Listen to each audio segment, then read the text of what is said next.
This video was created by VinylicPuma of VinylicPumaGaming.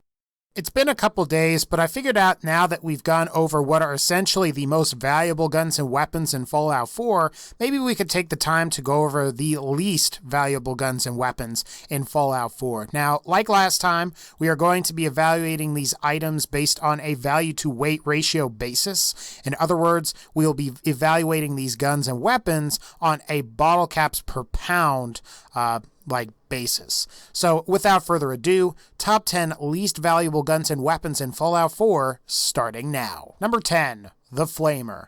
Now, I'm well known for my hatred of the Flamer. It turns out, however, that the Flamer also has the worst value to weight ratio of any heavy weapon in Fallout 4. Now, the Flamer clocks in at about 8.4 to 9.8 Bottlecaps per pound, depending on the various upgrades available for it. Now, on average, heavy weapons typically range from about 10 to 16 Bottlecaps per pound, so this weapon is below average. Flamers are most commonly found at Saugus Ironworks. You can also find a lot of flamer fuel there as well, which is a good ammo type to sell as well as buy. Number 9, the Ripper. Despite being an excellent weapon, the Ripper isn't really worth that much. The Ripper clocks in at 8.3 Bottlecaps per pound, and this value seems to be consistent for both the stock and fully upgraded extended versions. It's worth mentioning that the Ripper weighs 9 pounds when fully upgraded, which makes it relatively heavy for its actual melee attack range. That, of course, is balanced out by the fact and its innate ability to deal bleed damage, which can stack and kill enemies relatively quickly. Rippers can be found on high-level gunners, and according to the Fallout Wiki, you can buy them from Arturo Rodriguez in Diamond City or find one at West Everett Estates. Number 8. The Deathclaw Gauntlet. The Deathclaw Gauntlet is the least valuable unarmed melee weapon in Fallout 4 as of the Automatron DLC update for the game. The Deathclaw Gauntlet clocks in at 7.5 to 8 Bottlecaps per pound, depending on the various upgrades that are available for it. The fully upgraded Gauntlet deals 45 damage per strike before perks and significant investment in the Strength special stat. You can buy these, or you can complete the Devil's Due side quest and obtain one that way.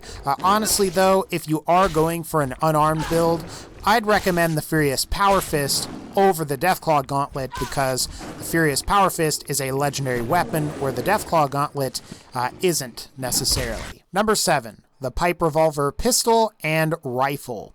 Overall, I think the Pipe Revolver is probably one of, if not the worst weapons in all of Fallout 4.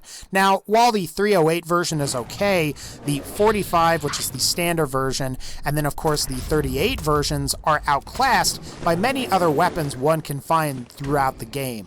The Pipe Revolver pistol clocks in at 5.8 to 10.8 Bottlecaps per pound, while the rifle version clocks in at 5 to 10 Bottlecaps per pound, depending on the various upgrades that are available for both. Honestly, don't ever pick these up, especially considering that combat rifles and even fully upgraded pipe pistols are better than the Pipe Revolver, and they also both have better value to weight ratios. Number 6. The Hunting Rifle. The Hunting Rifle clocks in at 5.7 to 11 Bottlecaps per pound, depending on the various upgrades that are available for them. This is sort of bizarre, honestly, as I would say that the Hunting Rifle is a better weapon than the Pipe Revolver for a sniper/stealth type character. On the other hand, you could argue that these guns are relatively good and cheap for their relatively high weight. Hunting rifles can be found pretty much anywhere throughout the game. I've had the best luck finding these on super mutants throughout the Commonwealth. Alternatively, though, you can pretty much buy these anywhere. They're pretty easy to find. Don't buy them. Number 5, the Mr. Handy Buzzblade. Being one of 4 new weapons added in the Fallout 4 Automatron DLC, the Mr. Handy Buzzblade is a useful alternative to the Ripper. However, like the Ripper, it also has a very low value to weight ratio, clocking in at just 5 to 10 Bottlecaps per pound, depending on whether it has been fully upgraded or not. This is a shame, honestly, as a wounding Mr. Handy Buzzblade is probably going to be the strongest melee weapon in Fallout 4, or at the very least, give the wounding Ripper a run for its money. You can find a Mr. Handy Buzzblade at the Fort Hagen satellite array that was added with the new Automatron DLC for Fallout 4. Number 4, the Salvaged Assaultron Head. One of the quirkier weapons added with the new Automatron DLC for Fallout 4, the Salvaged Assaultron Head is very similar to the laser musket from the vanilla game, and in fact, the Salvaged Assaultron Head is pretty much the laser musket for pistol users. Unfortunately, the Salvaged Assaultron Head has a low value to weight ratio at just 5 bottle caps per pound and can't be upgraded at all. It's also worth mentioning that if you have low rad resistance on your characters, the radiation incurred from using this weapon can make it difficult to use in practical combat. However, if you're wearing power armor, you probably don't have to worry about that radiation at all. Now, you can find this in the exact same place as the Mr. Handy Buzzblade. If you go to the Fort Hagen satellite array and complete the entire area, you can gain access to this weapon by simply opening a chest. Number 3, the Laser Musket. Yet another weapon that is available to the player in Fallout 4 that has an extremely low value to weight ratio. The Laser Musket clocks in at just 4.5 to 6.4 bottle caps per pound, depending on the various upgrades that are available for it. Early on in the game, the Laser Musket is really the best energy rifle available to the player, as it will give you the most damage per fusion cell. However, later on, you're better off with either using an Institute laser rifle or a standard laser rifle, and that is because you can upgrade the weapon's capacitor. Now, you get one of these during one of the first quests of Fallout 4, where you save Preston and company from a raider in the town of Concord. You can also find these at the castle when you eventually unlock that location. Number 2, the Double Barrel Shotgun. So guys, we're slowly getting into the horrible value to weight ratio category here.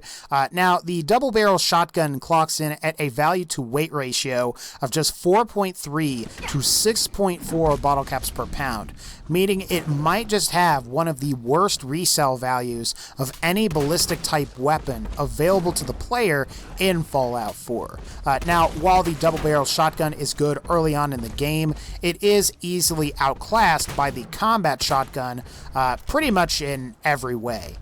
Now, the Double Barrel Shotgun can be found relatively early on in the game. I'm just going to tell you to keep an eye out for them if you're curious and you want to mess around with one. And finally, number 1, the Sledgehammer.